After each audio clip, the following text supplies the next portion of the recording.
And then yan, nakapatay siya. Tapat ko sa akin. Yan, di ba? Umilaw. Yo, what's up mga katropa? Nga pala si Pops Aaron yan. Magkakabit nga pala tayo nito. Alam nyo ba to? Ibig sabihin nito mga tropa.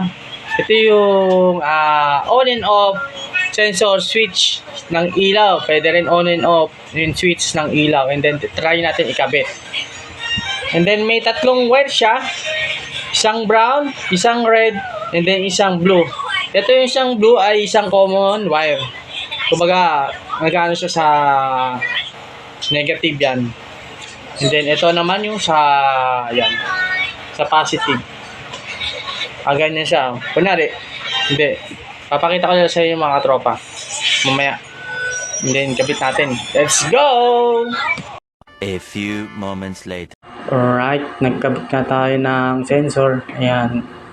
Kinabit na natin yung sensor. Purpose na ito para sa mga kunyari, mga nag-CR, tamad mag on and off, or yan. Sensor siya. Sensor yung tawag dito, sensor.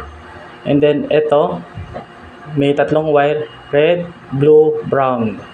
Yung brown and then red, inapit natin siya sa positive yan. Yan yung positive wire ng wire na ito. Basta hanapin nyo mga katropa yung positive. And then yung blue naman, yung blue wire. Ito naman yung common. Pag sinabing common, yun ang negative wire.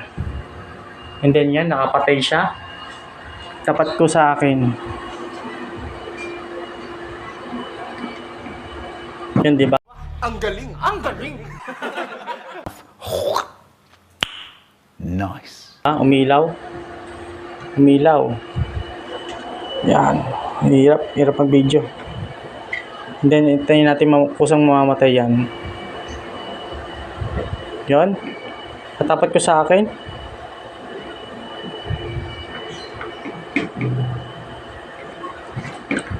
Yan. Umilaw. Yan, di ba? May timer yan.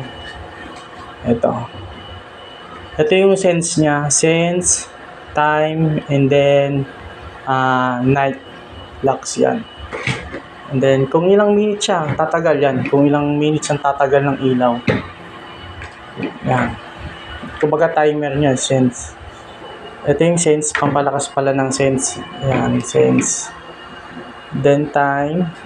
Ito yung time. Sense. Yan. Yon. Ulit.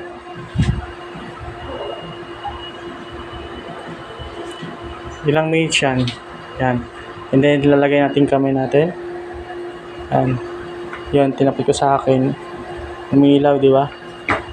Yan. So guys, mga tropa, sana may natutunan kayo for this video. And then sa mga gusto matuto maglagay nito, mag-install, kailangan maingat kayo kasi hindi basta-basta to kasi wiring to na wiring ng bahay, pamaya makakuryente kayo.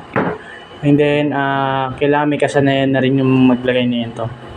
And then sa mga gustong matuto, mayroon naman na tutorial din sa YouTube.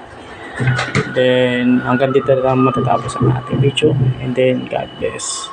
Peace out.